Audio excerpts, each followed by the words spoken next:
So right now we're at the American Airlines Flagship First Lounge, and it's pretty sweet.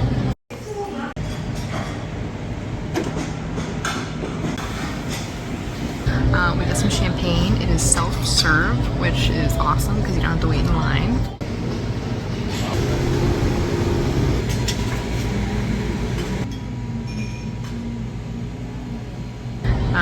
We also made our own cocktail because there's a self-service cocktail area.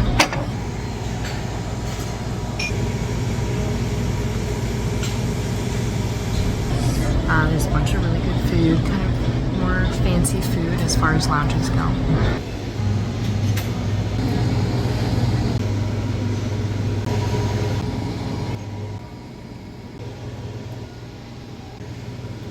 There's also a bunch of little snacks and treats, like these guys, tiny waffles. We got some coffee. We have the usual lounge coffee maker. It's pretty quiet in here. There's not a lot of people. It's definitely a lot more chill than most of the lounges have been, because most of the lounges have been like packed lately. Yeah, because you can't just get in here by having a card.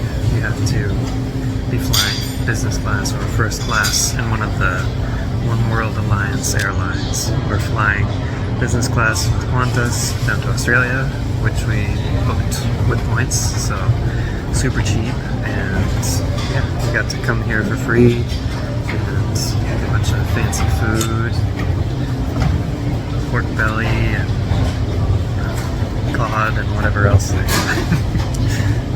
Yeah, the desserts look really cool.